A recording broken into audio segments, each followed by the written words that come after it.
안녕하세요. 최근에 건강 문제로 게임을 자주 하지 못해서 실전 감각이 많이 떨어진 상태입니다. 그래서 오늘 영상에서는 레인지 컨스트럭션을 실제 핸드에 적용해 보며 감각을 다시 끌어올리는 연습을 함께 해보려고 합니다. 레인지 컨스트럭션이 무엇인지에 대한 개념적인 설명은 이전 영상에서 자세히 다뤘으니 아직 보지 않으신 분들은 먼저 그 영상을 참고해 주시기 바랍니다. 보통 레인지 컨스트럭션이라 하면 GTO 기반의 밸런스된 레인지 구성을 말합니다. 하지만 포커브러스 환경에서는 오히려 그게 손해가 될 수도 있습니다.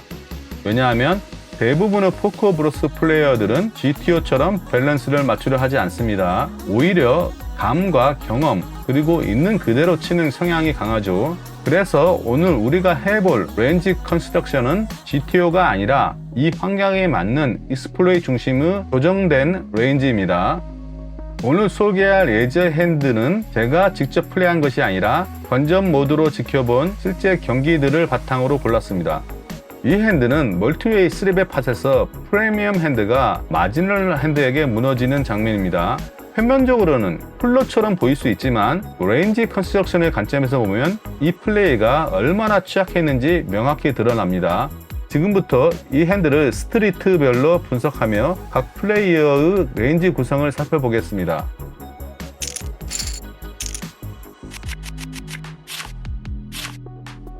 MP가 미노푼, 루우잭이 아주 큰 사이즈 대략 8X 3200 칩 3벳을 합니다.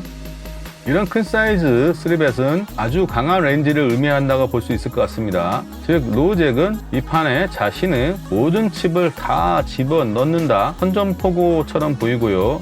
왜냐하면 이 플레이어는 매우 정직한 플레이를 하는 분으로 인식됩니다. 따라서 최소 퀸스, 대부분의 경우 에어라인 킹스, 가끔씩 에이스킹이겠죠. 이에 컷오프, 스몰 블라인드가 콜드 콜을 합니다. 처음 오픈했던 MP도 콜을 하고요. 콜드 콜러들의 레인지를 생각해 보겠습니다.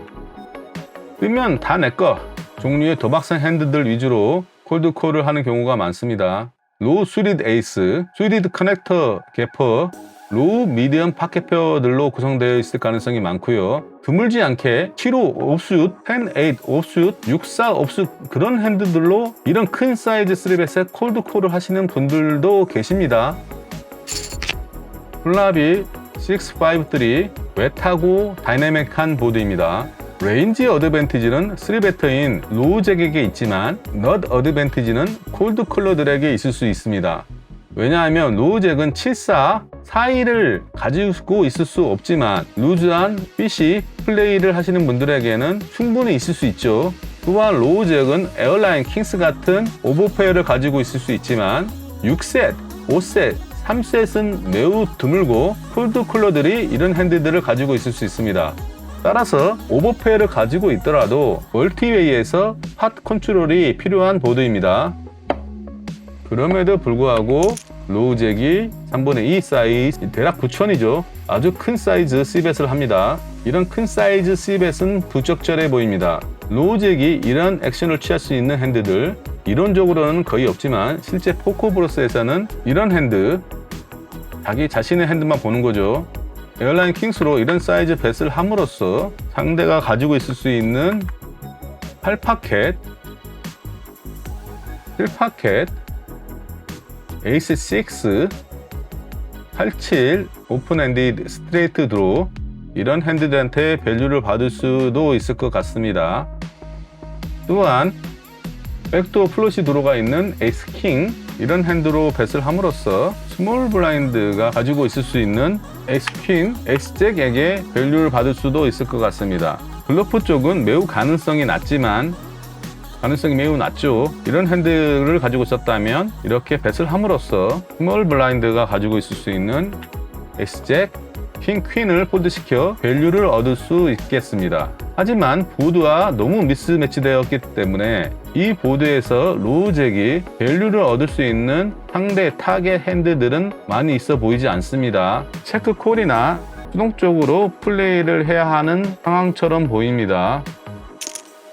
컷오프 콜, 스몰 블라인드 콜, MP는 폴드합니다. 스몰 블라인드의 콜링 레인지에 대해서 생각해 보겠습니다. 스트레이트, 트랩이죠. 로우잭이 매우 강하게 나오고 있기 때문에 굳이 레이즈를 할 필요가 없죠. 6셋, 5셋, 3셋 트랩을 놓을 수 있을 것 같습니다. 왜냐하면 상대가 이미 강하게 나오고 있기 때문에 턴에도 강한 배슬이 나올 가능성이 매우 높다고 쉽게 유추할 수 있습니다. 드로우는 에이스4, 6, 4, 7포핸드 스테이드로 상대의 에어라인이나 킹스를 아웃드로우 할 수 있습니다. 턴에 8 더욱더 웻해졌고 넛이 바뀌었습니다. 기존의 7-4 스트레이트뿐만 아니라 9-7도 스트레이트가 되었죠. 이런 턴에 노우잭이 더블 배럴을 하여 콜을 받을 수 있는 더 낮은 타겟 핸드는 거의 없다고 보이고요. 하지만 26,000으로 더블 배럴을 합니다. 이런 핸드로 더블 배럴 하는 것은 적절해 보이지 않지만 만약 밸류를 받을 수 있는 상대 핸드가 있다고 한다면 7파켓, 9파켓, 87, 64, 54 이런 핸드한테 밸류를 받을 수 있을 것 같습니다. 또한 블러프, 이런 핸드로 블러프를 할 수도 있을 것 같고요. 띄워서 이해합니다. 이 사이즈에 상대들이 콜을 한다면 이미 진 거죠. 따라서 여기서 이런 배팅은 의미가 없습니다. 스몰 블라인드에서 콜이 나옵니다. 스몰 블라인드의 콜링 레인지 7-4 스트레이트, 에어라인 킹스한테 밸류를 받고요. 셋들 마찬가지로 에어라인 킹스한테 밸류를 받습니다. 드로우는 에이스4 플러시 드로우 플러스 컷샷, 역시 에어라인 킹스를 아웃드로우 해야 합니다. 즉 다시 말하자면 멀티웨이에서 이런 큰 사이즈의 콜이 나온다면 에어라인을 이기는 카드이죠. 이 보드에서 그런 카드들은 안 씁니다. 에어라인 대 3셋 엄청난 양을 가져갑니다. 이 핸드는 단순히 에어라인 대 셋, 쿨러라고 보기 쉽지만 레인지 컨스트럭션 관점에서 보면 전혀 다른 시야를 제공합니다. 멀티웨이 팟에서는 오버페어 가치가 급감합니다. 특히 이런 낮은 보드, 콜드 콜러가 많은 상황에서는 하위 레인지가 유리할 수 있습니다. 또한 슬로우 플레이 레인지에 대한 인식 없이 오버페어를 계속 미는 플레이는 위험합니다. 즉 레인지 미스매치를 인식하지 못하면 이렇게 에어라인으로 불필요하게 올인당하는 상황이 생깁니다. 실제 포커브로스 핸들을 바탕으로 레인지 컨스트럭션을 실전에 어떻게 적용할 수 있는지 살펴봤습니다. 핵심은 GTO 레인지를 그대로 복사해 쓰는 것이 아니라 상대와 환경에 맞춰 익스플로이 관점에서 조정하는 것입니다. 특히 포커브로스처럼 플레이어 성향이 뚜렷한 게임에서는 이런 접근이 승률에 훨씬 큰 영향을 줍니다.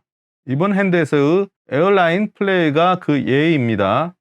단순히 내 핸드만 보고 플레이하는 대신 상대의 레인지를 제대로 구성해 봤다면 미리 위험 신호를 감지하고 빠져나올 수도 있었죠. 결국 포커에서 중요한 건 내 패의 절대적인 강함이 아니라 상대 레인지와의 상대적인 위치를 이해하는 것입니다. 감사합니다.